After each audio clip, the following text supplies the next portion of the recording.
안녕하세요. 저는 경기도에 사는 30대 초중반 여성입니다. 여러분은 이번 여름에 맛있는 수박 많이 드셨어요? 저는 올해 여름도 수박을 엄청나게 많이 썰었습니다. 수박이 맛있어도 껍질 때문에 손이 안 간다는 분들 많으시더라고요.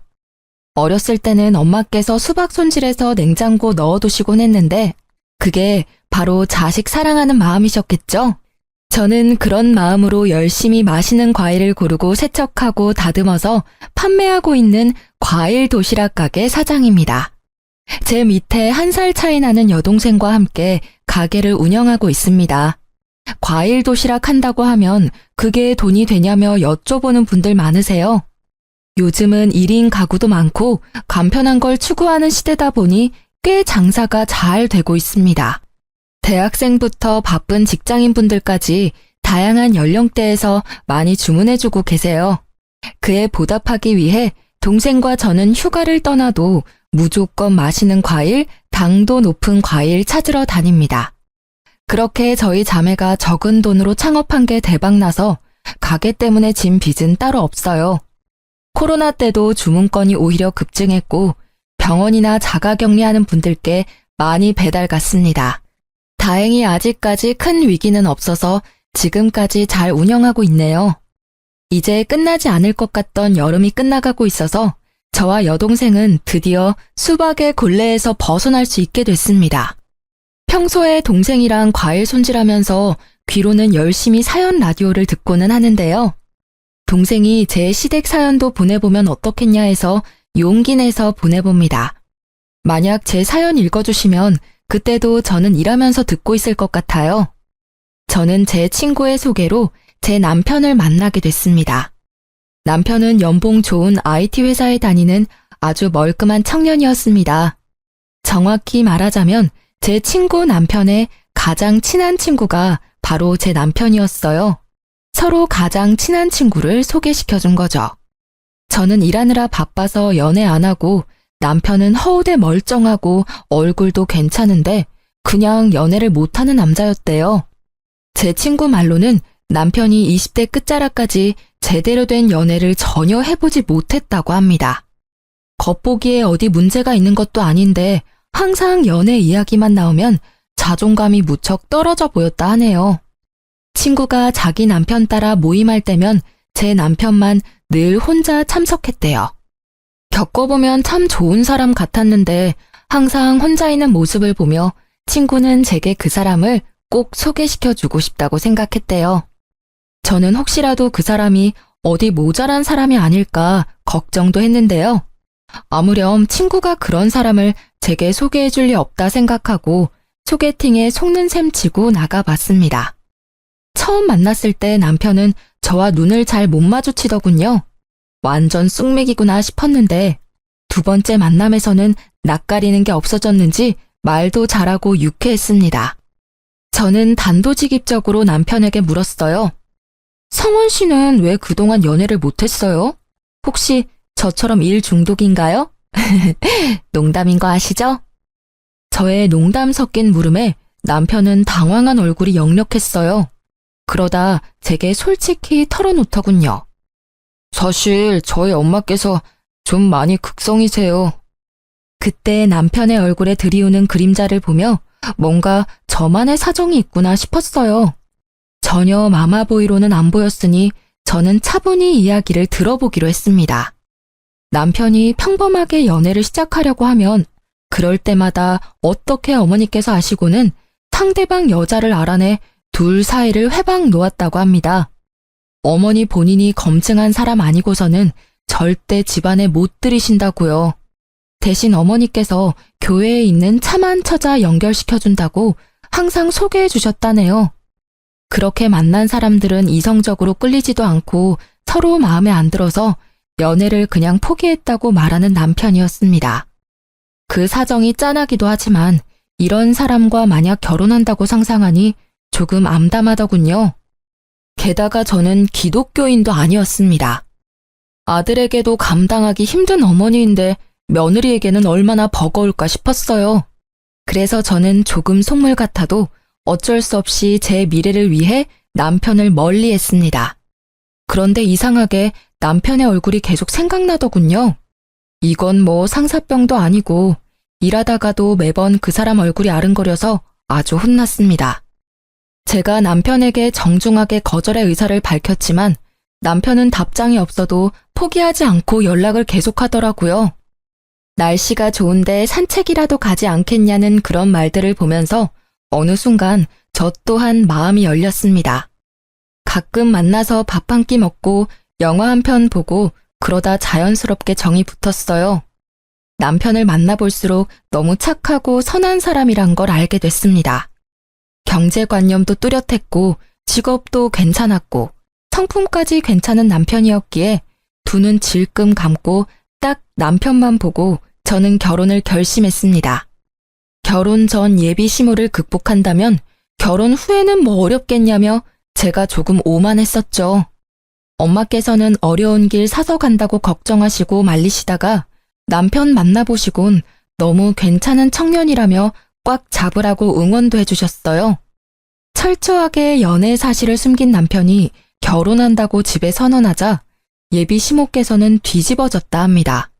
어떻게 나 몰래 연애질을 했냐고 아주 분하시다고 길길이 날뛰셨대요.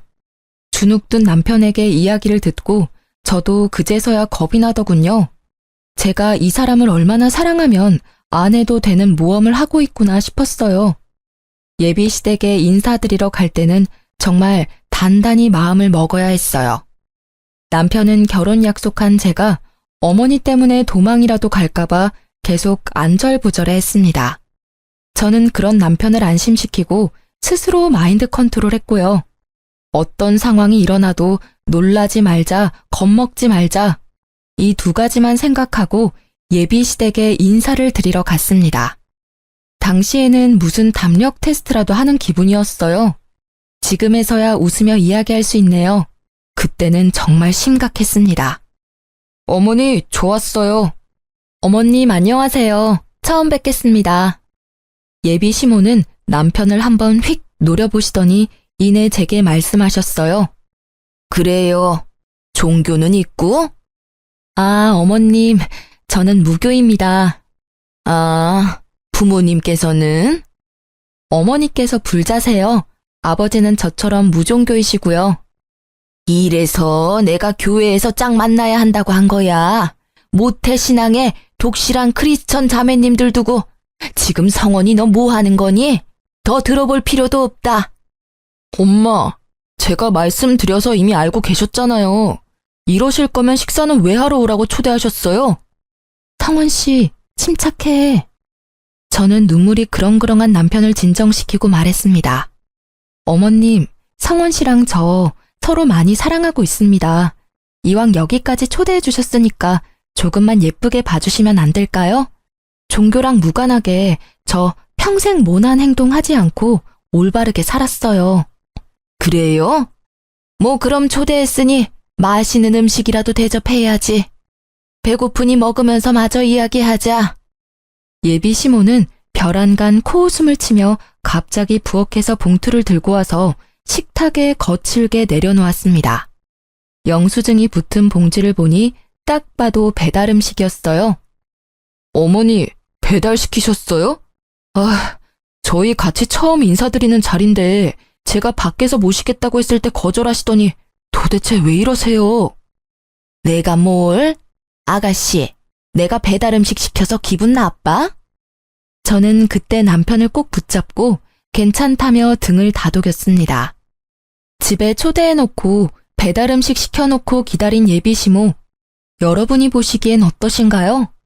머저리같이 거기서 또 먹었냐고 저는 엄마께 등짝을 맞기는 했어요. 하지만 기싸움하는 예비 시모께 지고 싶지는 않더라고요. 이대로 포기하면 제가 사랑하는 사람이 평생 이 굴레에서 벗어날 수 없겠구나 싶었거든요. 남편이 워낙 순한 사람이고 어렸을 때부터 엄한 어머님께 혼나면서 자라서 그런지 어머님 호통에 몸부터 굳더라고요. 상원 씨, 나 괜찮아. 냄새가 좋네요, 어머님. 땡땡 갈비찜이네요. 저 여기 갈비찜 되게 좋아해요. 배달이든 아니든 뭐가 중요해요? 어머님께서 직접 저 생각해서 메뉴 고르고 주문하신 건데. 맛있게 잘 먹겠습니다. 저는 속으로 그나마 치킨 아닌 게 어디냐며 갈비찜을 아주 맛있게 먹었습니다. 배달 음식이긴 하지만 그래도 갈비를 시키셨네 하고 머릿속을 긍정적인 생각으로 가득 채우려고 노력했죠. 제가 세상 구김살 없이 굴자 예비 남편과 함께 당황하던 예비 시모였어요. 진심으로 너무 맛있게 먹으니 예비 시모께선 이내 못마땅한 얼굴을 하시고 말씀하더라고요. 되게 얄밉게 먹는다. 복스럽게 먹는 거랑 얄밉게 먹는 건 달라요. 잘 먹는 거 보기 좋은 사람이 있고 아닌 사람이 있어. 아가씨는 그 후자에 해당하네. 체중도 좀 나가 보이는데 적당히 먹어요. 그리고 보니까 고급 입맛은 아니네. 그나마 아무거나 잘 먹어서 다행이야. 내 아들 등골 휘지는 않겠어. 네, 저 어머님이랑 입맛 비슷한가 봐요. 맛있네요. 맛집이라 시켜주신 거 아닌가요? 뭐? 아이고 참나. 내 아들이 괜찮은 교회 처자들을 다 거절해서 이제 마땅히 소개시켜줄 사람 없어 너 허락한 거야. 어디 네가 마음에 들어서 부른 줄 아니? 머리 꽃단 사람처럼 실실 웃지 마라. 보기 좀 그렇다. 선 넘는 예비 시모의 말에 속이 뒤집어져 저도 웃으며 말씀드렸습니다. 네, 저도 다른 건 안 보고 이 사람 하나만 보고 결혼하는 거예요. 뭐? 그게 무슨 뜻이냐? 네? 어머님, 아무 뜻 없어요. 하고 예비 시모의 심기를 은근히 긁어드렸어요. 지지 않는 제 태도에 의외로 예비 시모는 괴롭히는 재미도 없는지 더 이상 안 건드리더라고요. 무사히 식사를 끝내고 남편은 어머니 대신 미안하다고 제게 얼마나 사과했는지 몰라요. 예비 남편 말 들어보니 시모께서는 원래 종교가 없었는데 나이 들어 기독교에 푹 빠지셨다고 해요. 학생 때부터 장남과 차남인 남편까지 억지로 끌고 교회를 가셨다고 합니다. 시숙은 교회에 거리낌이 없었는데 남편은 어릴 때부터 반항을 심하게 해서 어떤 날은 시모가 때려서 교회에 데리고 가기도 하셨대요. 성인이 되어 남편이 독립하고 나서야 시모의 강요에서 벗어났지만 남편이 교회에 안 나오자 두 아들을 차별하시고 막말도 많이 하셨다 합니다. 그 뒤로도 계속 남편을 통제하시려고 연애도 결혼도 회방을 놓으신 거죠. 저는 친모가 맞는지 의심까지 들었는데 인사드릴 때 보니 남편과 시모께서 얼굴이 닮았더라고요. 시모와 첫 만남은 매우 강렬했지만 다행히 그때 이후로는 별일 없었어요. 상견례 때도 많이 걱정했는데 그나마 어른들끼리의 자리에서는 완전히 예를 갖추시더라고요. 그 덕에 저희는 무사히 결혼을 진행하게 됐습니다. 그런데 또 뜬금없이 식장 예약까지 다 잡았는데 시모께서는 결혼식을 교회에서 꼭 해야 한다고 고집을 부리셨습니다. 게다가 친정엄마께서는 불교를 믿으셔서 참 애매한 상황이었죠. 남편은 당연히 예식장 빌려서 결혼한다고 시모께 말씀드렸지만 시모께서는 본인 의견 안 들어준다고 제 앞에서 또 막말을 하셨어요. 성원이 너 정말 결혼 잘못하는 거야. 그리고 소라 너 내가 많이 양보했는데 식장까지 양보해야 되니? 우리 성원이는 교회에서 결혼해야 돼. 어머님, 저희 이미 업체 통해서 식장 다 예약했어요. 식장, 드레스, 메이크업 다 묶여져 있어서 어쩔 수가 없어요. 원하시는 대로 못 해드려서 죄송합니다. 게다가 교회에서 하면 하객분들 식사 문제도 번거로워지거든요. 출장 뷔페 불러야지. 출장 뷔페보다 하객분들은 호텔 식사가 더 마음에 드실 거예요. 귀한 걸음 해주신 분들께 퀄리티 좋은 음식 대접해드려야죠. 하여튼 한마디를 안 줘 한마디를. 억지 부리며 저를 타박하는 시모를 보고 남편도 나서더군요. 엄마, 제발 좀 억지 그만 부리세요. 나 기독교인도 아니잖아요. 제가 왜 교회에서 꼭 결혼해야 해요? 어렸을 때는 엄마가 끌고 가셔서 어쩔 수 없이 교회 다녔지만 지금은 아니라고요. 그러니까 당연히 교회에서 할 필요는 없죠. 왜 이 사람 탓을 해요? 우리 둘 다 무교니까 식장 빌려서 결혼하는 게 당연한 거잖아요. 게다가 예약 다 끝났고 남은 잔금만 치르면 끝인데 왜 이제 와서 이러시는 건데요? 저희 둘 다 양가에 아무런 도움 안 받고 저희 돈으로 하는 거니까 제발 저희 존중 좀 해주세요. 어머머 잘났다 그래.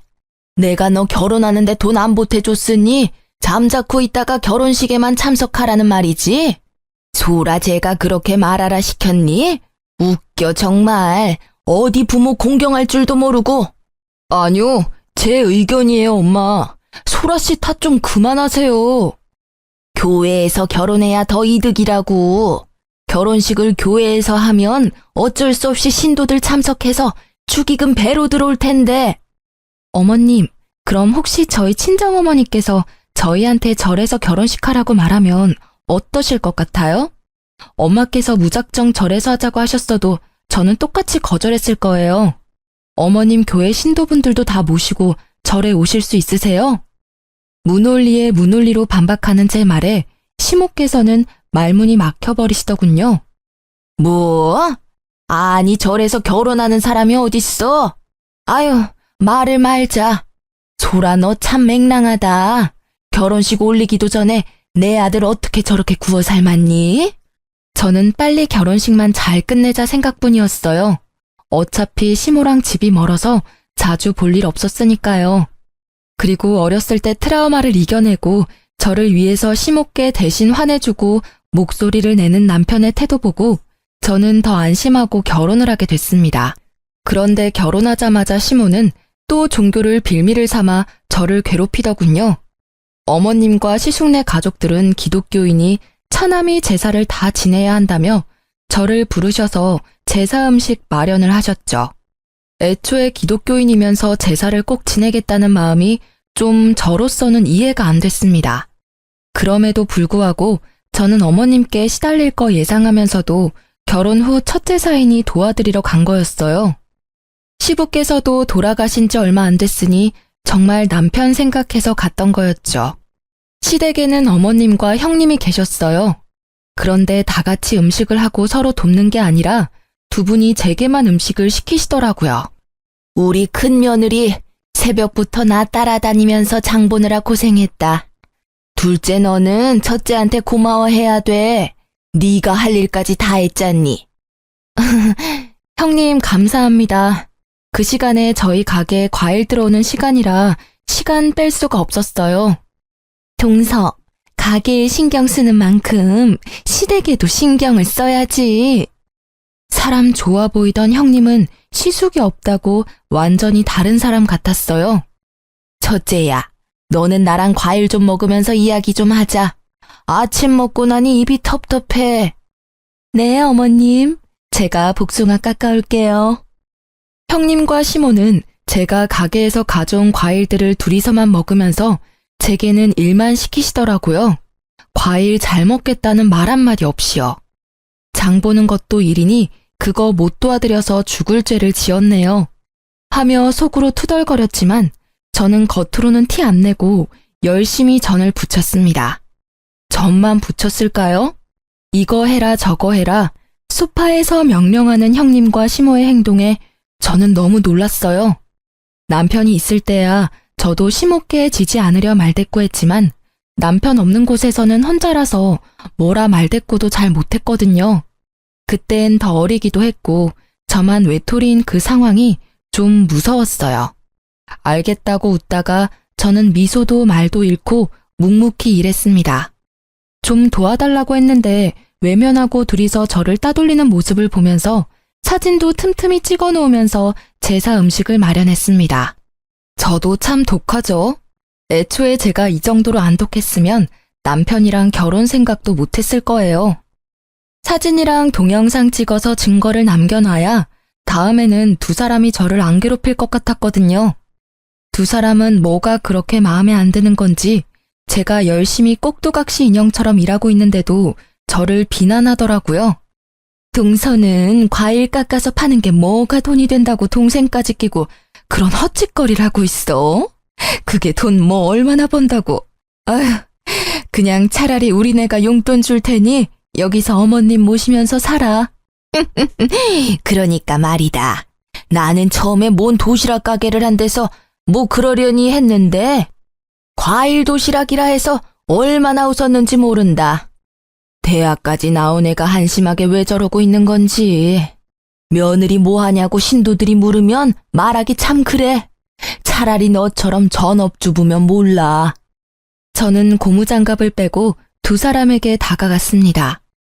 저 가게일 제쳐두고 와서 종일 혼자서 음식 장만했는데 말씀이 심하시네요. 어머, 일하다가 말고 뭐 하는 거야? 화났다 뭐 이거야? 동서 일한 거 어련히 수고비 안 챙겨줄까? 수고비 안 챙겨주셔도 저 충분히 많이 벌어요. 돈이 문제가 아니라요. 사람 불러놓고 이러는 거 아니죠. 아까 중국집 배달 왔을 때도 저 많이 참았어요. 먹어보란 말도 없이 두 분이서 탕수육 드시고 저는 남은 자장면 불어 터진 거 먹으라고 주고 가셨잖아요. 저 이런 취급 당하려고 온 거 아니에요. 좋은 마음으로 도와드리러 왔는데 두 분 아무리 저보다 윗 어른이시라지만 이게 무슨 경우예요? 공경도 할 만해야 공경하죠. 도저히 못 참겠네요. 제 행동에 시모와 형님은 벙쪄 있었고 그때 마침 남편이 도착했어요. 이게 다 무슨 말이야?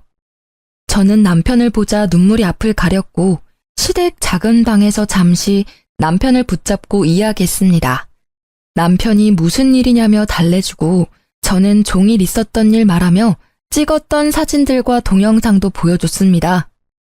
나 오늘 충분히 할 만큼 했어. 아니, 나 지금껏 충분히 노력했어. 이제 당신 어머니 진절머리 나. 오늘은 형님까지 합세하셔서 내가 오늘 얼마나 비참했는지 당신은 몰라. 형님이랑 어머님? 자기들끼리 탕수육에 잔치 벌이고 나는 일 다 하고 불어터진 자장면 주더라.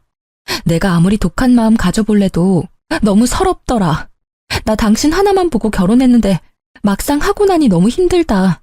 이제 겨우 시작인데 내가 앞으로 버틸 수 있을지 모르겠어.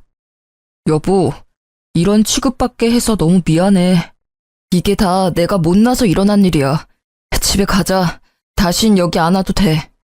남편은 제 손을 잡고 작은 방에서 나와 시댁 거실 중앙에 섰습니다. 남편이 뭐라 말하기도 전에 시모가 먼저 말을 꺼냈습니다. 또 저 건방지다고 할 줄 알았는데 이번엔 또 다르게 저를 골리시더라고요. 우리 작은 며느리 손맛이 아주 좋아. 성원이 넌 결혼 잘했다. 앞으로는 소라가 전적으로 오늘처럼 시댁 제사, 시댁 행사 음식하면 되겠어. 저는 앞치마를 벗어던지고 말했어요. 온 가족이 함께하는 것도 아니고 어떻게 막내 며느리한테 일을 다 떠넘기실 생각만 하세요? 어머님 정말 실망이에요. 이 정도일 줄은 몰랐습니다. 저 이제 어머님이랑 잘 지내보려고 노력 안 할 거예요. 아니, 저 대드는 것 좀 봐라. 저 맹랑한 것. 기분 안 상한 척 늘 빙구처럼 실실 웃더니 이제야 본색을 드러내네. 성원아, 너도 봤지? 남편은 그런 시모를 쳐다보지도 않은 채 외면하며 말했습니다. 오늘부로 저 이 집 사람 아닙니다. 딱 이 한마디만 했을 뿐인데 남편의 선언에 시모는 뒷목을 잡으면서 쓰러지는 신용을 하더라고요. 남편에게 불쌍한 척했지만 남편은 냉정하게 굴었습니다. 이 사람 종처럼 부려먹으니까 이제 속이 시원하세요? 저 다신 이 집에 안 와요. 어머니, 이제 이렇게 부를 일도 없어요. 다신 제 얼굴 볼 생각하지 마세요. 그리고 형수님, 결혼 막 하셨을 때 제가 옆에서 얼마나 도와드렸어요. 저 생각해서라도 이 사람한테 그러시면 안 됐죠. 아유, 서방님, 저는 동서가 미워서 그런 게 아니라 어머님께서 그러시자 하시니 뜻을 따른 것뿐이에요. 악의는 없었어요. 넌 지금 내 편을 들어야지. 말을 그런 식으로 하면 어떡해? 어머님, 그게 아니라. 다들 이렇게 서서 뭐 하세요? 마침 도착한 아주버님은 사태 파악하시느라 정신 없어 보였네요. 형, 나 형도 안 볼 거야. 우리 가족 이제 제발 인연 끊고 살자. 형이 어머니 모시고 잘 살아봐. 난 진짜 더는 못해.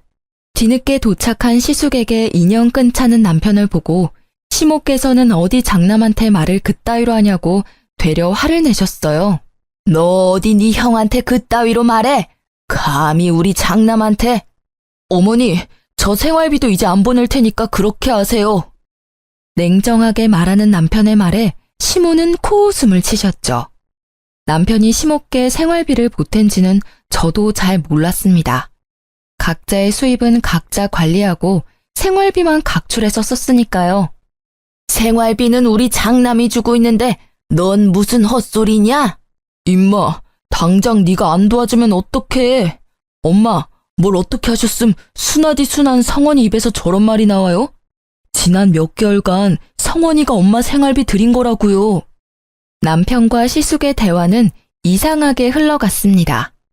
들어보니 시숙께서는 다니던 회사에서 정리해고를 당하셨고 형님과 시모께 차마 말도 못 꺼낸 채 매일 회사에 출근하는 척 했던 거예요. 그래서 대신 여유로운 남편이 형님네와 시댁 생활비 구멍나지 않게 메꿔줬던 거고요. 금방 마땅한 일자리를 못 구하고 있던 아주버님은 매일 정장을 입고 출근하는 척 하시곤 면접 보러 다니거나 일용직 일을 하셨다 합니다. 상황을 전혀 모르고 있었던 형님과 시모는 주저앉더라고요. 아주버님은 어머님께 쓴소리를 하다가 이내 형님에게 왜 섣불리 행동했냐며 큰 소리를 내고 말았습니다. 당신은 엄마가 아무리 그러시자 해도 당신까지 그러면 안 되지. 당신도 결혼할 때도 똑같이 겪었으면서 그때 내 동생이 얼마나 당신 편 들어줬어. 은혜를 갚지는 못해도 이렇게 뒤통수 치면 안 되지. 형님은 바로 깨갱하며 잘못했다고 용서를 구했죠. 미안해, 동서. 내가 생각이 짧았어. 형님이 미안하다고 하셨지만 저는 열이 받을 대로 받아서 사과 받기 싫다고 외면했습니다. 그러자 아주버님도 함께 사과하더군요. 재수씨, 제가 정말 면목이 없네요. 죄송해요. 시부께서 돌아가시고 시숙이 시댁의 실질적인 가장이기에 시모께서는 장남 눈치를 엄청 봤었는데요. 알고 보니 남편이 도와주고 있었으니 시모도 금방 꼬리를 내리셨죠. 아니 뭐 결혼 후에 신고식 한 거 가지고 그러니. 남자들은 빠져라. 여자들 일이니. 소라야, 내가 미안하다. 서운하게 느꼈으면 말이다. 나는 평소대로 했는데 네가 너무 오늘따라 많이 감정적인 것 같구나. 그러자 아주버님이 답답하다는 듯 시모에게 따졌습니다. 엄마, 사과를 하시려면 좀 진정성 있게 똑바로 사과하세요. 인정 못 하시는 거예요? 제발 연세 좀 생각하세요. 철 좀 드시라고요, 제발. 안 되겠어요. 저 이번 주부터 교회 안 나갑니다. 이제 엄마께서 부탁하시는 일 저도 안 해요. 에이그, 뭔 소리야 그건. 너 지금 교회 얘기가 왜 나와? 멀쩡히 다니던 교회를 왜 안 가? 엄마가 평생 소원이라고 둘째 교회 안 다니니까 저라도 나오라고 제발 부탁한다고 그렇게 말씀하셔서요. 저 아무리 피곤해도 이 사람 데리고 같이 교회 나섰어요. 그런데 엄마는요, 교회랑 교회 사람들 챙기기 이전에 집안에 들인 귀한 식구부터 챙기세요. 어떻게 한 식구 된 사람을 이렇게 구박하세요? 지금 제가 아무리 뭐라고 해도 안 바뀌실 거 알아요. 그러니 제가 그냥 교회를 안 나갈게요. 그럼 좀 바뀌시겠죠. 이러다 저희 형제간도 원수 되겠어요. 저도 어느 정도 예상은 했지만 시모께서는 정말 신앙심이 깊은 것보다는 교회에 매일 자식 자랑을 하러 다니시던 거였어요. 본인께는 자랑거리인 아들들인데 저희 남편 둘째는 교회 질색하고 큰아들인 시숙이라도 어떻게 데리고 가셨는데 이제 못 데려간다니 겁이 나셨나 봐요. 시모는 갑자기 울먹거리곤 잘못했다고 남편에게 용서를 구하기 시작했습니다. 차마 그 모습을 지켜보기도 그렇고 그렇다고 어머님의 진심 없는 사과를 받고 싶지도 않아서 저와 남편은 함께 집으로 돌아갔습니다. 그날 누구의 사과도 받아들이지 않고 시댁을 벗어났죠. 그러니 저와 남편에게 매일같이 미안하다고 3명에게 번갈아가며 연락이 왔습니다. 남편은 이참에 번호를 바꾸자고까지 말했어요. 저뿐만 아니라 긴 세월 남편 가슴에도 단단히 응어리가 져 있었던 것 같습니다. 그렇게 연락을 끊고 지내니 회복은 빠르게 되더군요. 저와 남편은 굳이 그날 일과 시댁 관련 일은 서로 말 꺼내지 않았어요. 그런데 어느 날 가게에서 찾아온 시숙과 형님, 그리고 시모를 보는데 그날 기억이 떠오르면서 트라우마가 생길 것 같더군요. 다행히 가게에는 저보다 더 기센 여동생이 함께 있었습니다. 안녕하세요. 어머, 다들 갑자기 어쩐 일이세요? 제 동생은 이미 제게 들어 사정을 다 알고 있었지만 밝은 얼굴로 시댁 식구들께 인사했고 저는 인사도 하지 않은 채 조용히 과일을 세척하고 있었습니다. 이 나이 먹고 내가 며느리한테 사과하러 여기까지 왔어요. 그런데 아무리 서운하다 해도 어른이 왔는데 눈길도 안 주고 인사도 안 하네요. 여전히 말을 밉게 하는 시모와 옆에서 눈치만 보고 있는 형님 대신 아주버님이 한마디 하셨어요. 사과하러 왔는데 엄마 여기서도 심술 부릴 거예요? 아, 그래, 사과하자고. 얼른 하고 가자고. 그러자 제 동생은 벼랑간 웃음이 빵 터져서 웃었어요.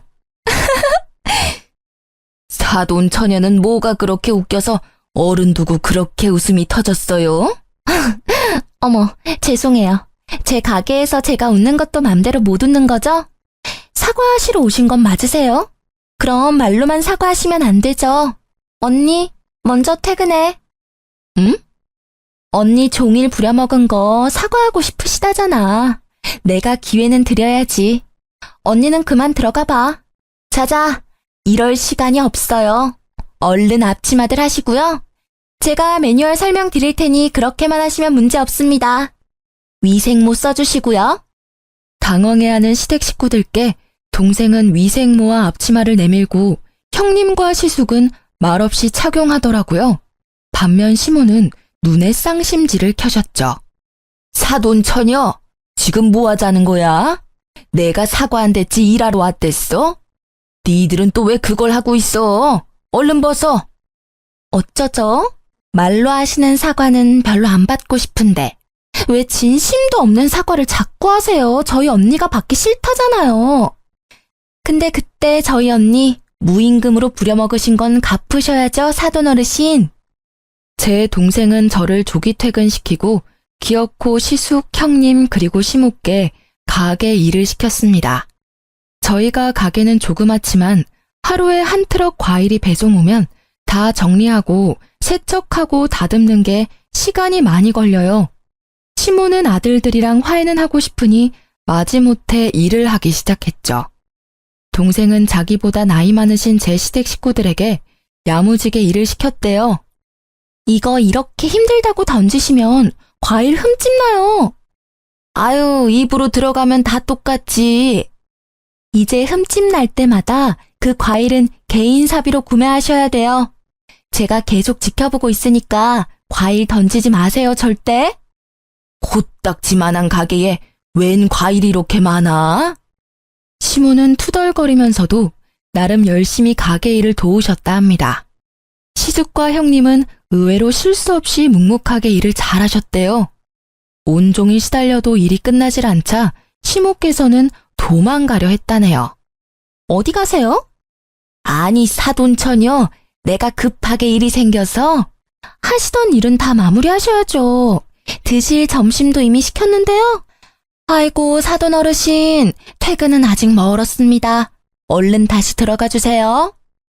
시모는 입을 삐죽거리며 다시 일하러 들어가고 형님과 시숙은 군말 없이 열심히 땀까지 삐질거리며 도우셨다고 합니다. 오후 5시까지 일을 시킨 동생은 오늘은 일당이 없다고 얘기했다고 합니다. 시숙과 형님은 알겠다고 고개를 끄덕이고 어머님께서는 분하다고 망고를 몇 개 챙겨가시더래요.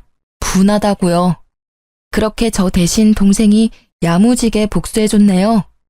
동생이 적당히 시댁 식구들 돌려보낼 줄 알았는데 전에 저 우는 것 보고 마음이 많이 쓰였었나 봐요. 그런데 시숙과 형님께서는 내일도 오면 안 되냐고, 내일은 돈 줄 거냐고 여쭤보셨대요. 일손 부족하면 돕겠다고요. 이쯤 하셨음 언니도 마음 풀렸을 거예요. 잘 말씀드릴게요. 내일은 안 오셔도 돼요. 저도 티는 안 냈지만 불편했거든요. 오늘 아무쪼록 고생 많으셨습니다.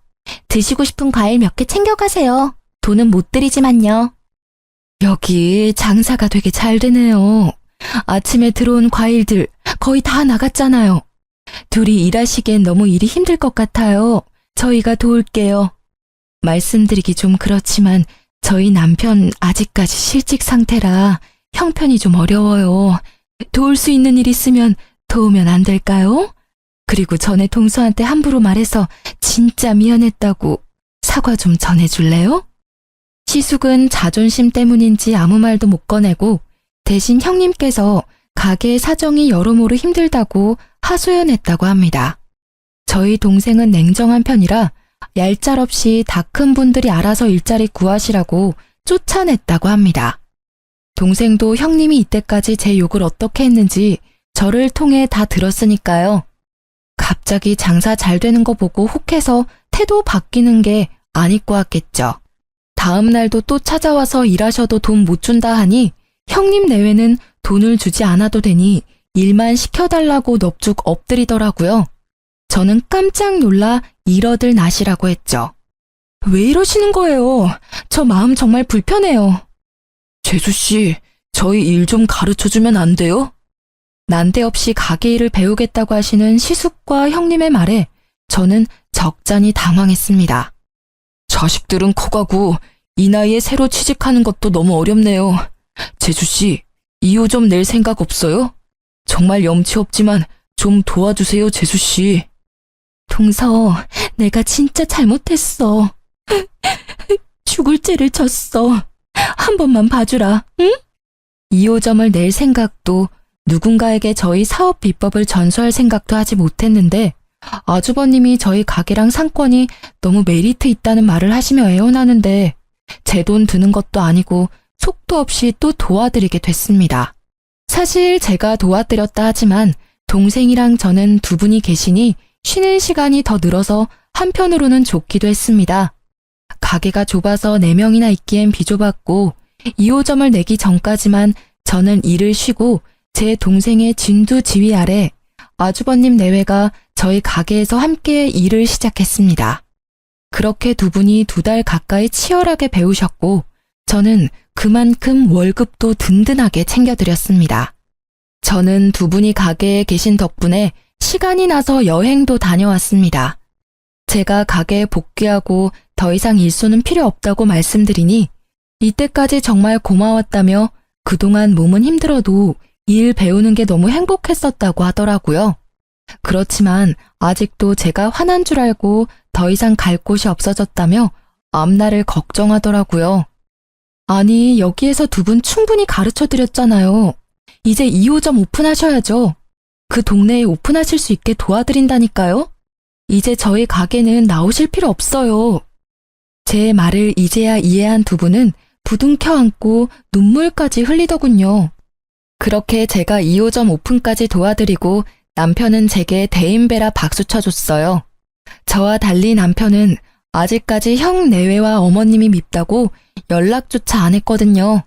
남편은 제게 미안해하면서 고마워했습니다. 여보, 내가 진짜 결혼을 잘했다. 나 믿고 결혼해달라고 졸라놓고 내가 막상 한 게 아무것도 없어서 미안해. 시모는 그 모든 과정을 지켜보시곤 크게 깨달은 바가 있었는지 그냥 하는 사과가 아니라 어느 날 가게까지 찾아와 진심으로 제게 미안했다고 사과했습니다. 소라야, 내가 너무 철없었지? 미안하다. 너 보고 내가 많이 놀랐어. 굳이 그럴 필요까지 없는데 나서서 큰아들 내외까지 신경 써주고. 나보다 네가 낫다. 성원이는 아직도 화가 많이 났지? 나도 결혼하고 의지할 곳이 많이 없었어. 근데 교회 다니면서 사람들 만나고 거기서 자식들 자랑하다 보면 내가 너무 특별해지는 기분이 들었어. 너무 행복했지. 그래서 자식들 더 괴롭혔어. 특히 교회 안 간다는 성원이한테는 더 모질게 굴었지. 이제 그렇게는 안 살려고 한다. 시모의 진심을 남편에게 전해봤지만 남편은 어머니 안 보겠다는 말이 아직 유효하다고만 말했어요. 난 아직까지 엄마가 너무 미워서 얼굴 제대로 뵐 자신이 없어. 진심으로 내가 어머니 미워하는 마음이 다 없어져야 마주할 수 있을 것 같아. 엄마도 정말 바뀌셨다면 이런 내 마음 이해하시겠지. 이제 효도는 형한테 다 맡길 거야.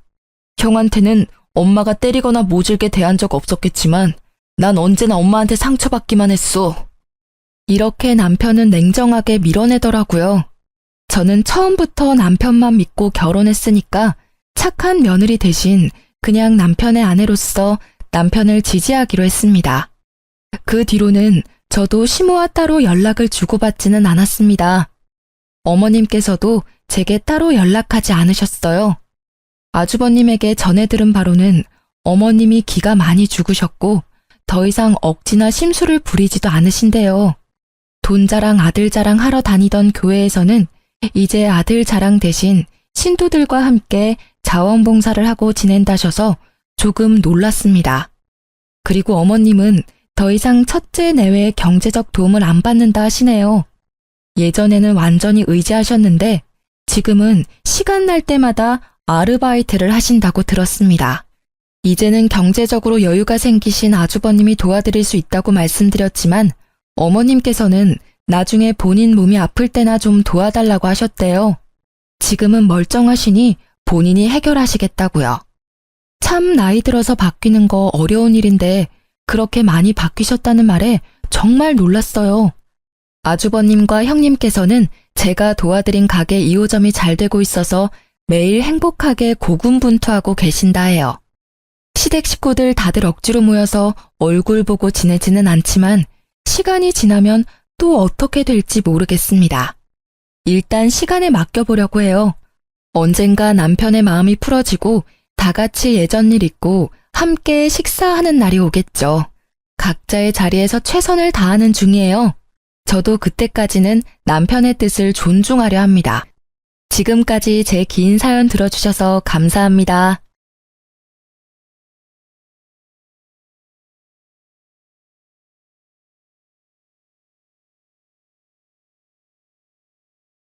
안녕하세요. 저는 30대 중반의 돌싱이에요. 제가 이렇게 사연글을 작성하게 된 건 기가 막히고 욕도 나오는 제 이혼 과정 때문인데요. 정말 세상에 믿을 놈 하나 없다는 교훈을 비싼 값을 치르고 톡톡히 배웠다고 생각해요. 저희 집은 부자는 아니었지만 부족함 없이 자랐어요. 풍족하게 컸다기보다는 외동딸이라 아버지가 이것저것 다 챙겨주셨으니 제 딴에는 부족함 없이 컸다고 생각해요. 그런 저에게 부족한 게 있다면 그건 엄마의 존재였죠. 그리고 그건 제가 작은 결혼식을 생각하게 된 계기가 됐어요. 아버지를 혼주석에 혼자 앉히고 싶지 않았고 어머니의 빈자리를 실감하고 싶지도 않았으니까요. 그런 제 생각에 동의를 해준 건 남편이 처음이었어요. 제가 남편과 만나게 된 이유는 대학 동기 때문이었어요. 친하게 지낸 적은 없었는데 자기 친오빠랑 잘 어울릴 것 같다며 만나보라고 하더라고요. 그때는 갑자기 연락해서 자기 가족을 소개해주는 것에 놀랐지만 별 생각 없었던 것 같아요. 그때 좀 더 주의를 기울였어야 하는 건데. 어쨌든 그렇게 동창의 소개로 그녀의 오빠를 만나게 됐고 우리가 같은 회사에서 일한다는 우연이 겹치며 저희 사이는 마치 운명 같은 것이 있다고 믿게 됐어요. 비밀리에 사내 커플이 되어 만나는 건 무척 재미있었어요. 그리고 그 사람은 저처럼 작은 결혼식이라는 것에 크게 공감해 주었고 자기도 원한다면 그런 작고 아기자기한 결혼식을 하고 싶다고 했죠. 그렇게 가까워진 저희는 결혼을 하게 됐어요. 가족들과 친구들만 불러서 소박하게 한 결혼. 시댁 식구들도 너무나 좋아해 줬어요. 우리는 축의금 같은 건 필요 없다. 이렇게 프라이빗하게 하니 너희한테 집중할 수 있어서 좋다. 그런 이야기를 시모가 했죠. 그 당시 제가 시댁에 받은 인상은 이런 푸근함과 이상할 정도로 허세와 허영이 있다는 점이었어요. 그리고 그런 점 때문인지 저와 친정아버지에게 손을 벌리는 일이 종종 있었어요. 적은 액수부터 시작해서 몇백씩 큰 액수까지. 그래도 신경 안 썼어요. 어차피 다 우리한테 돌아올 거라는 생각이었으니까요. 남편은 무척 잘해줬어요. 우리 사이에 아이가 없다는 게 조금 문제이긴 했지만 아직 결혼 생활한 지 길지 않으니 곧 생길 거라는 믿음도 있었죠. 다정하고 상냥하고 나를 공주처럼 대해주는 남편에게 단점이랄 게 있다면 바로 친구가 많다는 것과 여전히 비밀 연애를 좋아한다는 것이었죠. 저와 있을 때는 저에게 집중하던 남편은 친구가 불러 나가기만 하면 연락이 뚝 끊겨 제 걱정을 사고는 했죠. 그리고 회사에 결혼한 사람이 같은 회사 사람이라고 밝히고 싶었는데 남편이 그걸 못하게 하더라고요. 직원들을 초대하지 않은 결혼식이라 제 동기들과 상사들은 제가 결혼한 것을 나중에 알게 됐거든요. 그리고 그 상대방이 우리 회사 사람이라는 건 아무도 모르고 있었고요. 남편은 집 주소를 시댁 본가로 적어서 제출했기 때문에 알아채는 사람이 없었어요. 그때는 이런 주도면밀한 점이 그냥 사내 연애의 불편함 때문인 줄 알았는데 나중에 알고 보니 그게 아니었더라고요. 그렇게 1년쯤 결혼 기간을 유지하고 있었는데 그 사건이 제게 일어났어요. 남편이 며칠 전부터 폰으로 시계를 하나 찾아보고 있더라고요. 슬쩍 보니 비싼 브랜드는 아니었지만 신경이 쓰이는지 내내 보고 있더라고요. 사고 싶은 건가? 하는 생각으로 가만히 떠올리니 곧 결혼기념일이 다가오더라고요. 저는 남편이 원하는데 사지 못하는 것처럼 보여 제가 사주기로 마음먹었어요. 그래서 몰래 남편이 보던 시계의 모델명을 알아낸 뒤 저도 여러 SNS로 그 시계를 검색해봤어요. 착용한 사진이라던가 금액대가 괜찮은지, 그리고 쓸만하고 하자는 없는지. 그렇게 사람들이 올린 사진들을 보는데 아주 작은 한순간 제 눈을 사로잡은 사진이 하나 있더라고요. 사진을 착용한 한 남성의 사진이었는데 얼굴은 나오지 않았고 상체만 나온 사진이었죠. 그 남자의 손에는 시계를 차고 앉아 있었어요. 그런데 그 옷이 묘하게 익숙하더라고요. 넥타이나 정장의 조합이 눈에 익었어요. 그렇지만 중요한 건 따로 있었어요. 사진의 남성은 왼손에 시계를 차고 검지를 들어올린 포즈였는데 손가락에 있는 점이 남편과 똑같더라고요. 손가락 점은 흔한 것도 아니고 모양과 크기까지 비슷하니 저도 당황스러웠어요. 작은 점이었으면 찍히지 않았을 테지만 생각보다 큰 점이라 선명하게 찍혀 있더라고요. 저는 순간 당황해서 그 사진을 올린 게시자의 SNS를 타고 들어갔어요. 그런데 사진 아래 적힌 문구가 더 신경 쓰였어요. 사랑하는 사람, 내 사람. 이 게시자의 다른 사진을 뒤져봤지만 크게 건질 게 없더라고요. 사람이 나온 건 딱 그 사진뿐이었으니까요. 일단 그 사진을 캡처해서 몇 번이고 뜯어봤어요. 이게 진짜 남편일까 하는 생각이 들었죠. 아닐 거야 하는 마음이 더 컸어요. 이 시계가 남편에게는 없어 남편은 가지고 싶어서 찾고 있는데 착용 컷이라니 아니겠지 하는 제 생각은 그날 저녁 여지없이 흔들렸어요. 남편이 그 시계와 똑같은 시계를 왼쪽 손목에 차고 왔더라고요. 여보, 그거 처음 보는 시계인데? 예쁘다. 얼마 주고 샀어? 이거 친구가 선물로 사준 거야. 저번에 생일 때 못 만나서 못 줬다고 이제야 나한테 선물로 주더라고. 어때? 괜찮아? 예쁘네. 근데 이거 언제 받은 거야? 어제까지는 안 보이던데. 3일 전에 받았어. 나 약속 있어서 나갔잖아. 그때 친구가 줬어. 3일 전. 그 사진이 찍힌 날짜였어요. 딱 당일이었죠. 저는 직접적으로 남편에게 묻기로 했어요. 그런데 혹시 이 사진에 있는 사람 당신 아냐? 제가 처음에 사진을 보여주니 남편이 순간 멈칫하더라고요. 사진을 유심히 보더니 웃으며 말하더라고요. 나? 이런 사진 찍은 기억이 없는데? 나 아닐 거야. 옷만 비슷한 다른 사람이겠지. 슬쩍 발을 빼려는 모습이 보여 저는 더 적극적으로 추궁했어요. 근데 이 점을 보고도 비슷한 사람이라고 말할 수 있어? 이거 누가 봐도 당신 점이잖아. 왜 거짓말을 해? 내가 내 입으로 이걸 말하게 만드냐고. 당신이 솔직하게 말하면 조용히 이야기하고 넘어가려고 했는데 뭐야? 왜 숨기는데? 딱 봐도 당신이잖아. 제가 확대한 사진에는 남편의 손가락 점이 정확하게 찍혀 있었거든요. 그걸 본 남편의 얼굴이 하얗게 질리더라고요. 확실하게 확인이 가능하더라고요. 여보, 오해하지 마. 이건 내가 다 설명할 수 있어. 무슨 설명? 이 사진보다 더 확실한 설명이 어디 있어? 당신 못 봤지? 이 사진 올린 여자가 이 사진에 뭐라고 써놨는지. 사랑하는 사람이래. 어이가 없어서. 당신은 밖에서 뭐라고 다니길래 이런 사진이 올라오는데 왜 내가 이 사진을 보도록 만드는 거야? 다 그 여자가 착각해서 버린 짓이야. 진짜로 하루만 만나달라고 했고 하루만 만났어. 시계는 선물로 준다길래 그거 하나 받았을 뿐이야. 당신 싫으면 이것도 갖다 버릴게. 그러면서 남편은 차고 있던 시계를 후다닥 던져버리더라고요. 난 다른 건 몰라도 바람은 절대 용서 못해. 결혼 전에도 말했잖아. 도대체 언제부터 바람을 핀 거야? 우리 결혼한 지 이제 1년밖에 안 됐어. 그런데 벌써 바람? 내가 계속 믿고 이 결혼을 유지해도 괜찮은 거야? 버럭거리는 제 소리에 남편은 그 자리에 무릎을 꿇고 손바닥을 싹싹 빌더라고요. 여보, 진짜 미안해. 상대방이 한 번만 만나달라면서 부탁하길래 한 번만 만나주면 포기한다길래 그랬어. 다 끊을게. 이 시계도 버려버릴 테니까 제발 용서해줘. 과장된 모습이 실소를 나오도록 만들었지만 정말로 나와 헤어지고 싶은 생각은 없구나 하는 생각이 들었어요. 이혼하기 싫으면 그 여자랑 관계 당장 끊어. 내가 보는 앞에서 헤어지자고 이야기하고. 남편은 후다닥 폰을 꺼내더니 문자를 작성하더라고요. 우리 그만하자. 앞으로 연락하지 마. 나한테는 와이프뿐이야. 그 문자를 보여주며 눈앞에서 보내더라고요. 그거 하나로 믿기는 힘들었죠.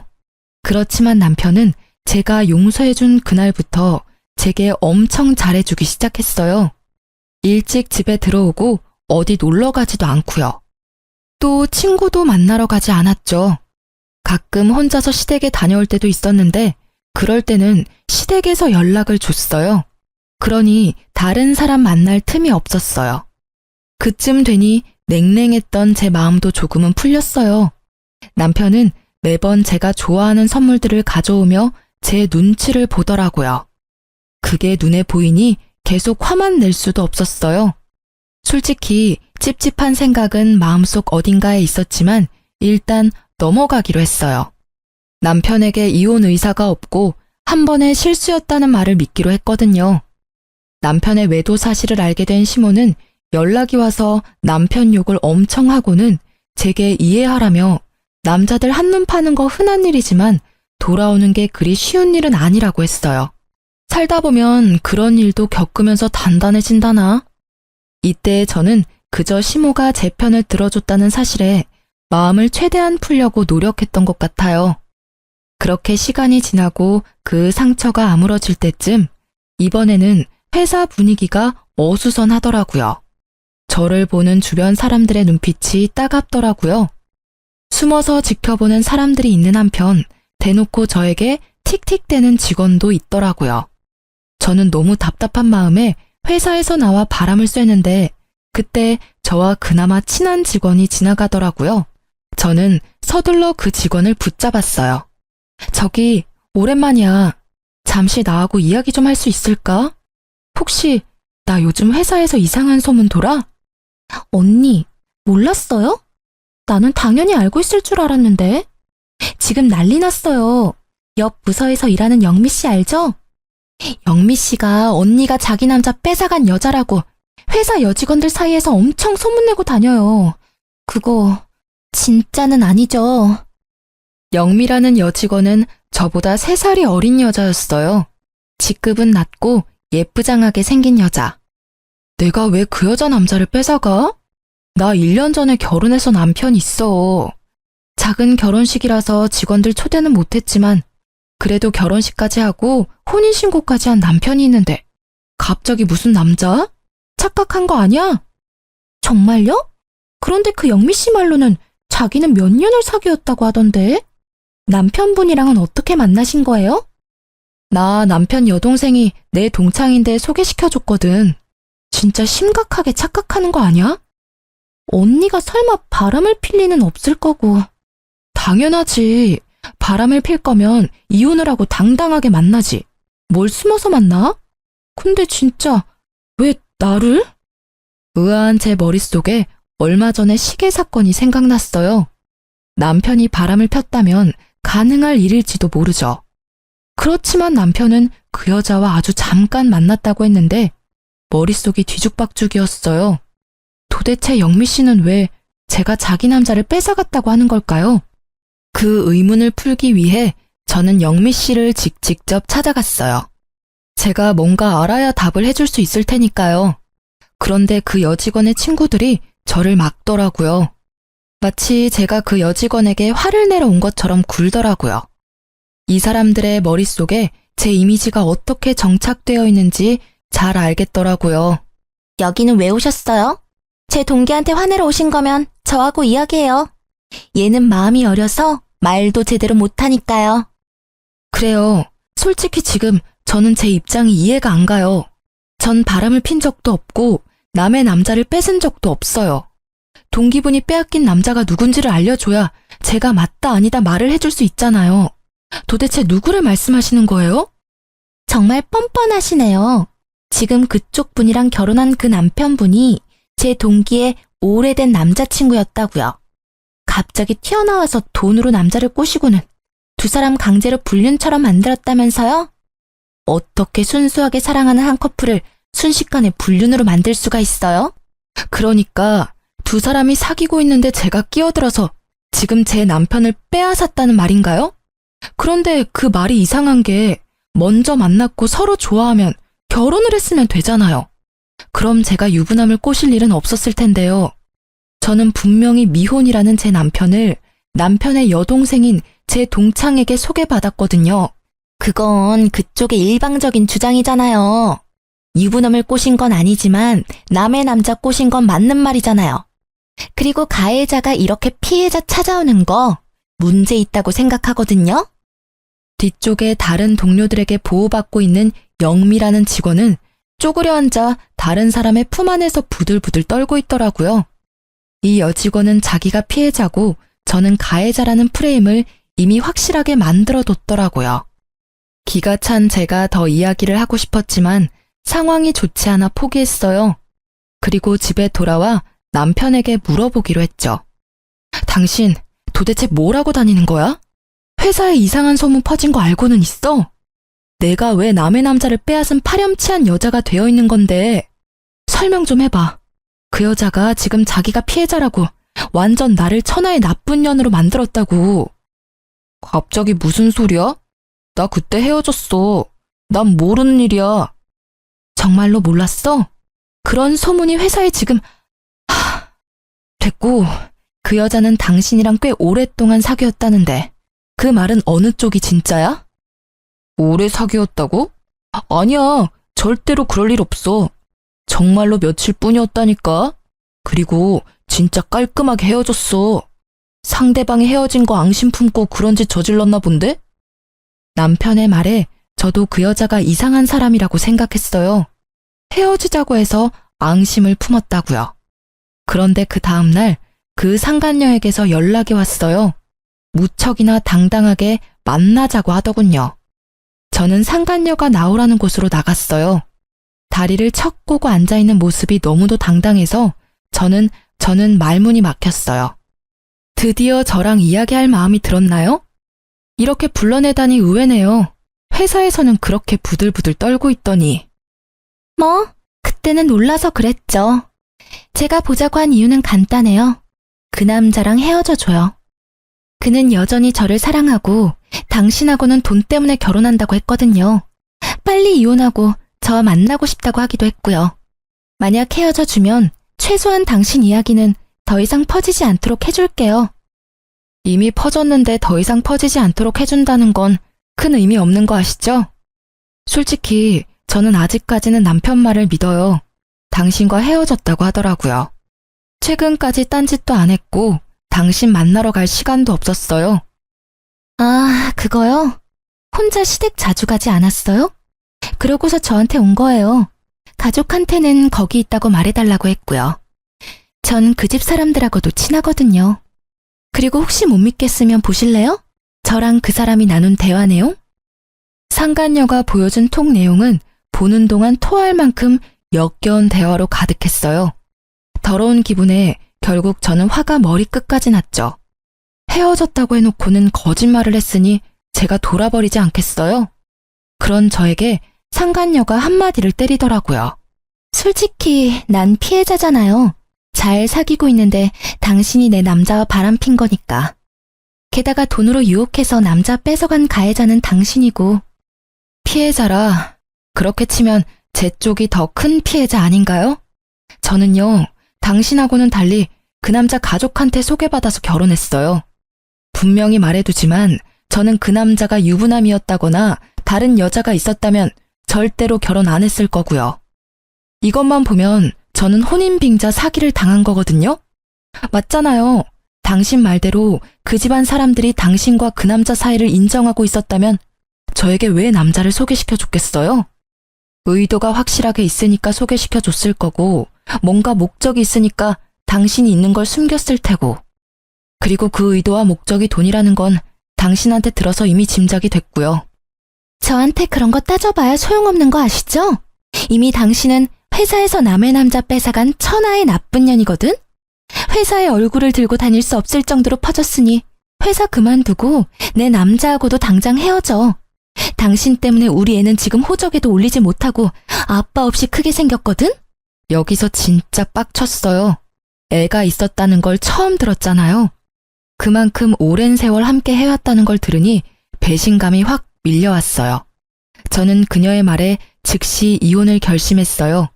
그렇지만 상간녀에게는 이혼해주겠다 이야기하지 않았어요. 저만 당할 수 있나요? 전 회사를 그만둘 생각도 없었고 이대로 천하의 나쁜 년이 되고 싶은 생각은 추호도 없었죠.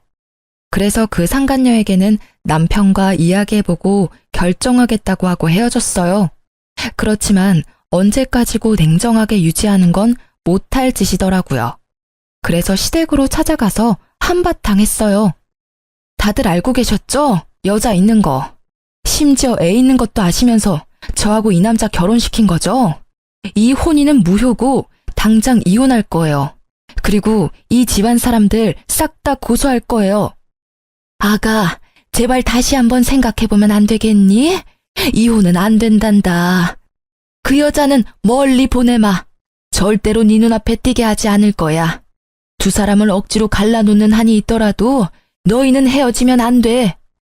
도대체 무슨 생각들을 하셨던 거예요? 여기 있는 사람들 전부 한통속이에요? 처음부터 나한테 의도적으로 접근한 거냐고요. 어쩐지 몇십만 원부터 몇백만 원까지 돈 빌려달라고 할 때부터 내가 알아봤어야 했는데 그 여자 한 말 중에 틀린 말이 없네요. 돈 때문이라더니 내가 미쳤지. 여보, 정말로 이혼은 안 돼. 그 여자랑 진짜 깨끗하게 헤어질게. 그리고 애도 어차피 호적에 안 올렸으니까 난 깔끔하잖아. 그러니까 제발.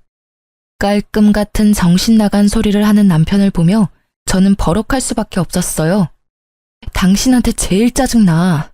당신 헤어졌다고 해놓고 오늘 아침에 그 여자한테 보낸 톡에도 사랑한다고 적어보냈더라. 그리고 시댁에 간다고 한 날 빠짐없이 그 여자 집에 갔었다며?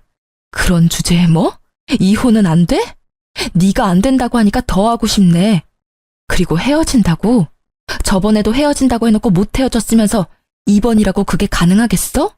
더 꽁꽁 숨겨놓고 찾아다니겠지. 한 번 속지 두 번은 안 속아. 결국 저는 저를 붙잡는 망할 놈의 집안 사람들을 다 뿌리치고 얼른 짐 싸서 친정으로 돌아오게 됐어요. 친정으로 돌아온 저는 진짜 미쳐버릴 것 같았어요. 머릿속에는 배신당했다는 생각으로 가득했고 비참함과 상처 입은 자존심 때문에 온통 복수하고 싶은 생각뿐이었어요. 두년 놈들과 그 가족들에게까지요. 정말 수치스러움으로 회사를 가는 것조차 힘들었지만 제가 나가지 않으면 정말 패배자가 될 것 같아서 이악 물고 출근했어요. 회사에서는 여전히 불명예스러운 소문이 가득했고 저는 그 소문을 의식하지 않으려 했지만 소문을 믿고 있는 사람들이 저를 의식하니 어쩔 수 없이 제 의도와는 다르게 시달리게 되더라고요. 그래서 저는 정면으로 부딪히기로 했어요. 우선은 상간녀를 만나기로 했죠. 이혼 준비 다 되셨어요? 남편도 나하고 이혼하기를 원하면 당신 말처럼 이혼해 줄 거야. 만약 남편이 이혼을 원하지 않으면 이혼은 안 할 거고. 그리고 당신이 요구한 이직은 절대 안 돼. 나도 나름의 커리어가 있고 힘들게 그 자리까지 올라갔거든? 상간녀는 회사를 그만두지 않겠다는 말에 불만족스러운 표정으로 저를 쳐다보더라고요. 게다가 이혼을 해주겠다고 했음에도 못 믿는 것 같은 표정으로 나를 쳐다봤어요. 그래서 말했죠. 의심하는 것 같네? 내가 전화해서 직접 물어볼게. 그럼 됐지? 저는 스피커폰을 켠 채 남편에게 전화를 걸었어요. 상간녀는 몰랐을 거예요. 이 남자가 저와 헤어지고 싶지 않은 이유를요. 그 사람이 이 여자를 만나서 놀고 먹고 하는데 필요한 돈은 우리 친정아버지 주머니에서 나온 돈이었거든요. 만약 지금 당장 이혼하면 남편 놈은 파산할 것이고 그 집안 사람들조차 당장 아버지에게 빌린 돈을 갚아야 했어요. 남편 놈은 그걸 알기에 저와 이혼을 절대 하지 않겠다고 버티고 있었던 거였죠. 저는 의기양양했어요. 그리고 남편이 전화를 받았죠. 이혼 준비는 잘하고 있어? 이혼 서류 작성할 거야. 여보, 제발 다시 생각해봐. 우리 이렇게 헤어지는 거 아니잖아. 응? 난 정말 당신한테 헌신을 다했다고 생각해. 물론 잠시 그 여자 꿰매 넘어가서 내가 미친 짓을 했지만 이제는 정말 반성했고 더 이상 만나지 않을 사람이야. 그러니까 부탁이야. 그런데 그러기엔 너무 멀리까지 오지 않았어? 그 여자 사이에 애까지 있다면서. 듣지 않았으면 정말 당신이랑 그 여자 사이가 아주 잠깐뿐이었던 걸로 오해할 뻔했어. 일부러 당신이 그렇게 말한 거 아니야? 정말로 그런 거 아니야. 그 여자애는 진짜 내가 모르는 애야. 나 호적 깔끔하다니까. 그 여자가 물귀신 작전 쓰는 거야. 나 말고 다른 남자 애일지는 누가 알겠어? 그렇게 남자 꼬시기 좋아하는 여잔데. 발 빼는 남편의 목소리에 기가 찼는지 상간녀가 제 폰에다 대고 크게 소리를 질렀어요. 야, 너 말 다 했어? 미친놈이. 네가 감히 우리 애를 들먹여? 친자 검사라도 해볼래? 그래서 강제로 친부되도록 만들어줄까? 너 헤어진다면서. 이 여자랑 헤어지고 나랑 만나겠다면서. 근데 왜 매달려? 내가 회사에 소문 안 냈으면 절대로 헤어질 일 없었겠네. 너 왜 거기 있어? 야, 설마 네가 와이프한테 그딴 이야기 꺼냈어? 회사에 소문은 왜 내고 난리야? 좋게 좋게 해결하려고 했는데 너 때문에 다 망했잖아. 6년을 너랑 만났어. 네가 이 여자랑 결혼하겠다고 했을 때도 잠깐 만났다가 헤어지겠다는 네 말까지 믿었어. 그런데 이제 와서 다른 소리를 해? 너 때문에 내가 미혼모가 됐는데. 내가 그래서 조용히 있으라고 했지. 왜 들쑤셔가지고 이렇게 일을 복잡하게 만들었냐고. 6년 참은 김에 좀 더 참지 그랬어. 사람이 왜 이렇게 생각이 없어? 내가 만나주는 것만으로도 다행으로 생각해야 하는 주제에. 뭐? 생각이 없는 건 너겠지. 난 내 자식, 아빠 없는 애로 만들기 싫으니까. 당장 이 여자랑 헤어지고 나랑 혼인신고해서 애 호적에 올려. 만약 안 하면 당신이 무슨 짓 했는지 회사에 다 떠벌릴 테니까. 둘이서 참 흥미롭게 싸우고 있더라고요. 저와 이혼하기를 거부하는 남편과 제가 이혼하기를 바라는 상간녀의 싸움이요. 듣고 있자니 남편은 계속 저를 속이려 했고 상간녀는 남편의 뜻인 것처럼 저와 이혼하기를 바랬더라고요. 상간녀가 이야기하지 않았으면 저는 계속 이런 사실도 모른 채 남편과 거짓으로 가득 찬 행복을 누리고 살았겠죠. 언젠가 터질 폭탄을 안고 말이에요. 두 사람의 대화를 듣던 저는 두 사람의 싸움을 끊었어요. 싸움 다 했어? 이렇게 들으니 속이 다 시원하네. 조만간 이혼 서류 갈 테니까 도장이나 찍어줘. 그리고 이혼하면 소송은 물론 상간녀 위자료 소송까지 같이 할 거니까 돈은 두 사람이 잘 마련해놔요. 상간녀 소송? 당신이 무슨 권리로 상간녀 소송이래? 충분히 가능하지. 적어도 나는 저 남자랑 법적으로 부부거든. 당신이라는 여자가 있다는 걸 몰랐고 그 남자 가족들에게 속아서 결혼한 것이기도 하고 회사에서는 나쁜 소문 퍼뜨리는 것도 명예훼손으로 소송 가능하니까 그것도 잘 대비하고 있으라고. 근데 저 남자나 가족들한테 상간녀 소송비 내달라고 하기는 힘들 거야. 이혼하면 우리 아버지한테 빌린 돈부터 갚아야 하거든. 저쪽 집안에서 많이 빌려갔으니까 그거 갚으면 돈이 안 남을지도 모르지. 저는 친절하게 그렇게 이야기해주고 혼이 나간 얼굴에 상간녀를 놔두고 나왔어요. 그리고 다음날 직장에서 대놓고 그 상간녀에게 찾아갔어요. 이번에도 그녀의 동기들이 그녀 앞을 막고 있더라고요. 그냥 들으세요. 저는 이혼 서류 이미 보냈고 이혼하자고 했어요. 그러니까 그 남자 가져가세요. 상대방이 뭐라 하든 이혼할 생각이고 그 집안 사람들 다 혼인빙자 사기로 고소할 거니까. 그렇게 알고 계세요. 정말 이혼할 건가요? 네, 남이 씹던 껌 씹는 기분이 얼마나 더러운데요. 그러니까 다시 돌려드린다고요. 지금이라도 두 사람이 몇 년간 사귀었고 그 사이에 애까지 있었으며 저와 결혼 기간 중에 그 여자와 지속적으로 관계를 맺었다는 걸 알게 돼서 정말 다행이라고 생각해요. 다 그쪽 덕분이죠. 말을 뭐 그딴 식으로 해요? 당신이 남의 남자 뺏어놓고 이렇게 당당하게 구는 거 웃기지도 않아요?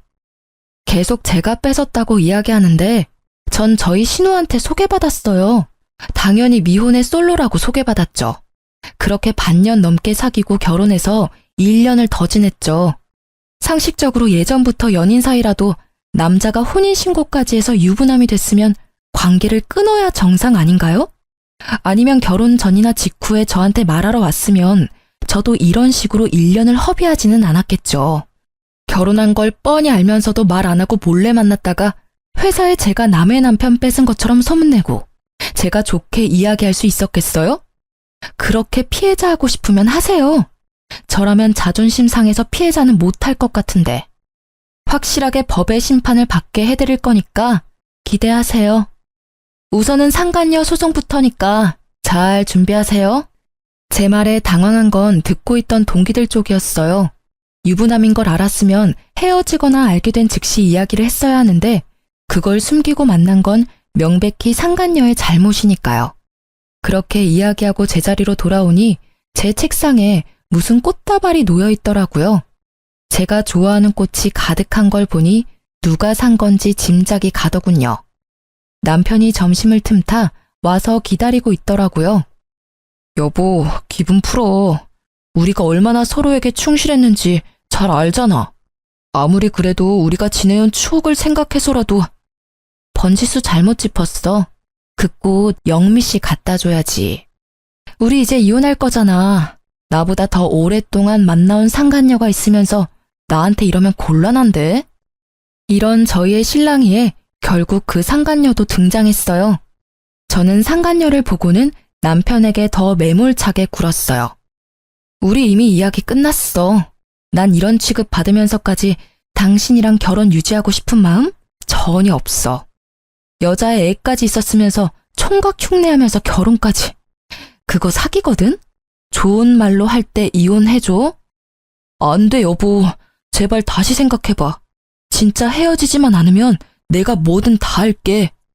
미안한데 그런 얘기는 회사에 나를 남의 남자 뺏은 년이라고 거짓 소문이나 흘린 상간녀한테나 해. 여보, 그 여자랑은 이미 헤어졌다고 했잖아. 나 진짜 깨끗해. 아무 사이도 아니라고. 다 저 여자가 오바해서 이런 액션 취하는 거야. 결국 버티다 못한 상간녀가 벌겋게 된 채 분노를 삼키고 있더라고요. 대놓고 아무 사이 아니라는 말을 들었으니 이제는 제가 강제로 자기 남자를 빼앗았다는 말을 퍼뜨릴 수 없겠죠. 진짜 꼴보기 싫은 남편의 등장이었지만 한편으로는 아주 좋은 타이밍이었다고 생각해요. 너무 통쾌했어요. 내가 뺏은 게 아니라 상간녀가 불륜을 저질렀으며 결국에는 버려졌다는 사실을 모두가 알게 돼서요. 저는 남편에게 꽃다발을 집어던지며 말했어요. 이혼 확정이니까 이제 와서 이딴 눈에 뻔히 보이는 짓 하지 마. 그리고 결혼 기간 동안 우리 아버지한테 빌려간 돈 다 갚아.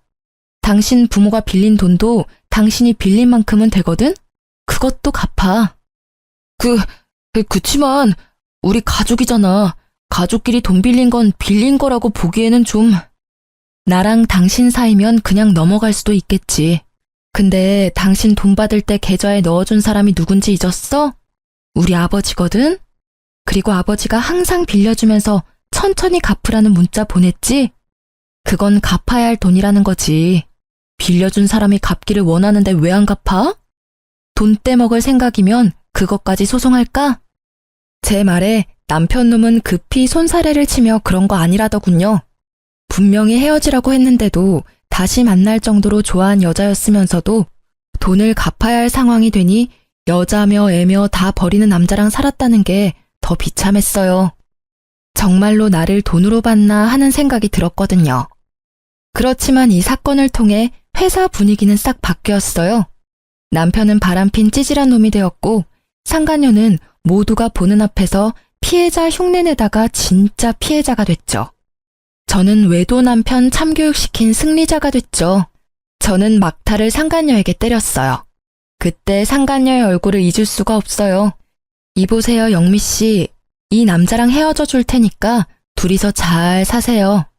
당신 말대로 이 남자가 돈 보고 결혼한 것 같으니까 재결합 걱정 같은 건 하지 마시고요. 그냥 이 사람이랑 이 사람 부모님이 빌려간 돈이나 잘 갚으라고 하세요. 저랑 헤어지면 알콩달콩 잘 살 거라니 다행이네요. 빚도 두 사람이 벌면 빨리 갚지 않겠어요? 제 말에 남편은 아차 싶은 얼굴이더라고요.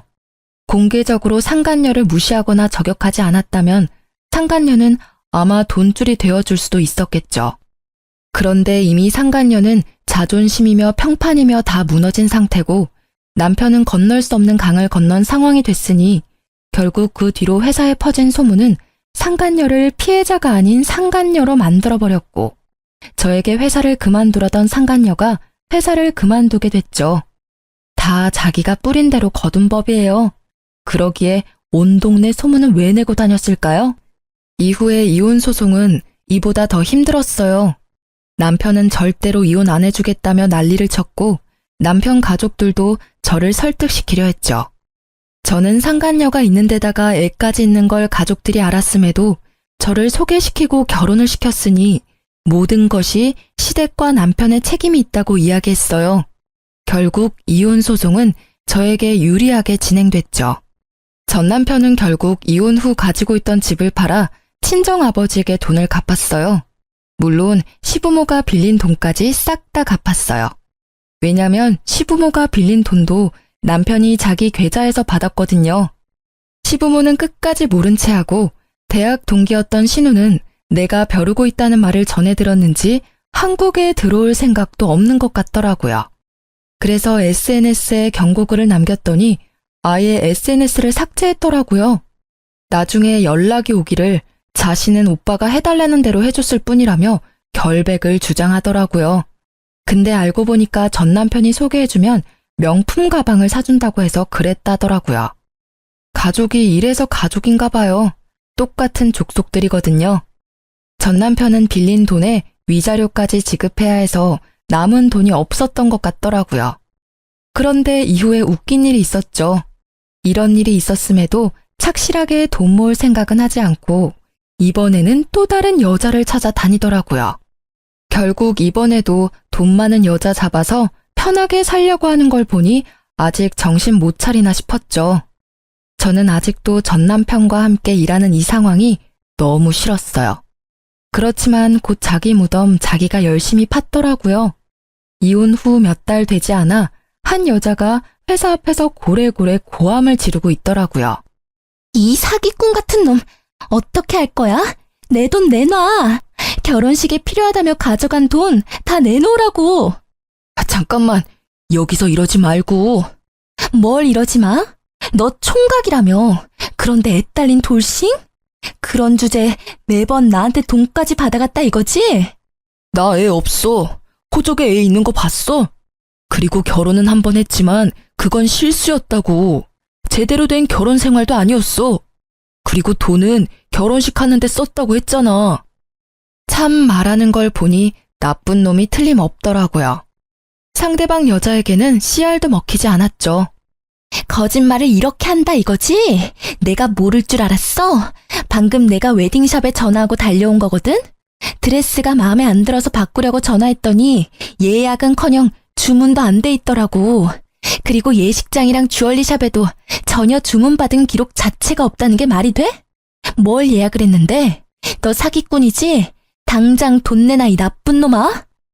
이야기를 들어보니 이 여자도 참 딱하더라고요. 우리 회사에 지금 전 남편이 곧 그만둔다는 사직서를 내둔 상태였거든요. 그것도 결혼식 전주까지 일한다고 말이죠. 누가 봐도 결혼식 전에 튀려는 생각이었던 거죠. 누가 결혼 전에 회사를 나가요? 뿌린 만큼 거두고 나가려고 하지. 딱 보니 약혼녀 돈 갖다 쓰고는 도망치려고 한 거죠. 언니, 저분도 참 대단하시네요. 재벌은 난 못 준다더니. 여전히 여자한테 돈 뜯어먹으려고. 근데 이번 건은 좀 위험한 거 아니에요? 딱 봐도 튀려고 한 것 같던데. 진짜 직전에 걸렸으니. 제 밑에서 일하는 후배의 말에 재미있게 구경하던 저도 대답했어요. 그러게나 말이다. 애 딸린 건 어떻게 알았을까 모르겠네. 호적이 안 남는다며 자기는 깨끗하다던데. 여자의 한이 얼마나 무서운지 얕본 거지. 그때 상간녀가 가만히 있었겠어? 분명히 이번에도 그 여자가 이야기했을걸? 그러지 않고서는 애 있는 거 모를 텐데. 두 사람 완전히 갈라졌다고 이야기 들었거든. 정말요? 진짜 무서운 사람들이네요. 근데 저분 별명 새로 얻은 건 알고 계세요? 무슨 별명? 카사노바라고. 그렇게 회사에 소문이 자자한데도 여직원들 꼬시려고 했다잖아요. 정말 뻔뻔하네. 얼굴은 어떻게 들고 다니나 몰라. 이번 일로 별명이 바뀔지도 모르겠네요. 이번에는 더 흉악한 단어로 바뀔지도? 아무리 봐도 사기니까, 제비? 아니면 사기꾼이 되지 않을까요? 결국 여자가 전 남편을 데리고 어디론가 가더라고요. 알고 보니까 경찰서까지 가서 그 뒤로 조사차 여러 번 다녀오더라고요. 그리고 얼마 뒤 사직서를 냈던 전 남편이 사직서를 회수하고 싶다며 여기서 계속 일을 하고 싶다고 했대요. 그런데 회사에서는 이미 사직서 수리가 됐고 회사에서 이렇게 무리를 일으킨 사람을 데리고 있기 어려우니 다른 곳을 알아보라고 했다고 하더라고요. 그렇게 전 남편도 퇴사를 하게 됐어요. 그 뒤에 사람들이 제게 알려주기를 남편은 또 2달 만에 여자가 신고를 해서 퇴사 권고가 내려온 모양이더라고요. 저는 속이 다 후련했어요. 제 속을 타게 만든 두 사람이 다 퇴사했으니까요. 아직까지도 저는 그 두 사람으로 인한 트라우마에 시달려 혼자 지내고 있어요. 아버지가 이번엔 진짜 믿을 만한 사람을 소개시켜주겠다고 했지만 글쎄요. 이 정도로 당하고 나면 새로운 사람을 만난다는 게 무척 무섭고 어려운 일처럼 느껴지거든요. 제가 단순히 겁이 많은 것일 수도 있죠. 그렇지만 언젠가는 좋은 인연이 나타나지 않을까 하는 생각도 들긴 해요. 검증된 사람이라면 만나도 좋을 것 같다는 생각은 하지만 지금 당장은 아니라는 거죠. 눈 뜨고도 코 베인다는 말이 있잖아요.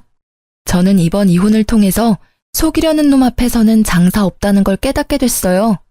누가 이기겠어요? 작정하고 속이려는데. 어떤 사람들은 속아 넘어간 쪽이 잘못이라고 말하는 사람도 있지만 진짜 속이려고 작정한 사람들에게는 못 이겨요. 이 일 이후로 모든 일에 의심부터 하고 보는 의심병이 생긴 것도 어찌 보면 당연하죠. 어떠세요? 제 이혼 이야기를 들으니 욕이 나오시나요? 정말 회사 안에 소문이 파다하게 퍼졌을 때는 진짜 죽고 싶었는데 그래도 이렇게 수습이 되어서 다행이라고 생각해요. 물론 상처야 남았지만 그걸 알고 나서는 모두가 저에게 잘 대해주거든요. 은연중에 저를 비난했던 사람들이 제게 죄책감을 가지게 된 것인지도 모르죠. 그냥 모르는 척 그 호의를 받아들이고 있어요. 그 사람들도 그 상간녀의 꾀임에 빠진 거나 마찬가지니까요. 제 이야기를 들려드리는 건 돌다리도 두들겨보고 건너시라는 말을 해드리고 싶어서예요. 그리고 속았다고 자책하지 마시라는 것도요. 속는 사람이 잘못인 게 아니라 속이는 사람이 잘못인 게 당연하잖아요. 그러니 만약 누군가에게 속았다면 나를 탓하지 말고 상대방을 마음껏 탓하고 호되게 그 값을 치르도록 만들어주세요. 쓰다 보니 엄청 길어졌네요. 저의 이혼사 재미있었는지는 모르겠지만 읽어주셔서 감사합니다.